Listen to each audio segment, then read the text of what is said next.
हातकणंगले तालुक्यातील हुपरी नगरपालिका निवडणुकीत आमदार राहुल आवाडे यांच्या नेतृत्वाला जनतेनं पसंती देत भाजप आणि शिंदे शिवसेना युतीला सत्ता दिली।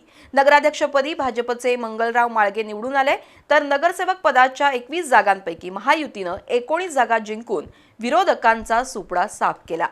विरोधी मनसे पुरस्कृत युवक क्रांती आघाडीला केवळ 2 जागांवर समाधान मानावं लागलं। सुरुवातीला चुरशीची वाटत असलेल्या हुपरी नगरपालिकेच्या निवडणुकीत भाजपनं एकतर्फी विजय मिळवला। हातकणंगले तालुक्यातील हुपरी नगरपालिकेसाठी आज केंद्रीय प्राथमिक शाळेच्या सभागृहात मतमोजणी झाली। त्यामध्ये नगराध्यक्ष पदासह 21 पैकी 19 जागांवर भाजप आणि शिवसेना युतीनं विजय मिळवला। या निवडणुकीत आमदार राहुल आवाडे यांनी सर्व सूत्र हातात घेऊन प्रत्येक प्रभागात परफेक्ट नियोजन लावलं। नगराध्यक्ष पदासाठी ज्येष्ठ नेते आणि रिपब्लिकन पक्षाचे राज्य सचिव मंगलराव माळगे यांना भाजपनं उमेदवारी दिली होती, तर नगरसेवक पदासाठी 21 पैकी 16 जागेवर भाजपचे तर 5 जागांवर शिवसेनेचे उमेदवार निवडणूक रिंगणात होते। सुरुवातीपासूनच विरोधी आघाडीत ताळमेळ नसल्याचा फायदा महायुतीला झाला।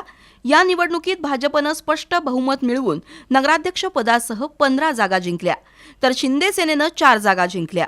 महायुतीला 21 पैकी 19 जागा मिळाल्या, तर विरोधी मनसे पुरस्कृत युवक क्रांती आघाडीला केवळ 2 जागांवर विजय मिळवता आला। पाहुया हुपरीतील विजयी उमेदवारांची यादी।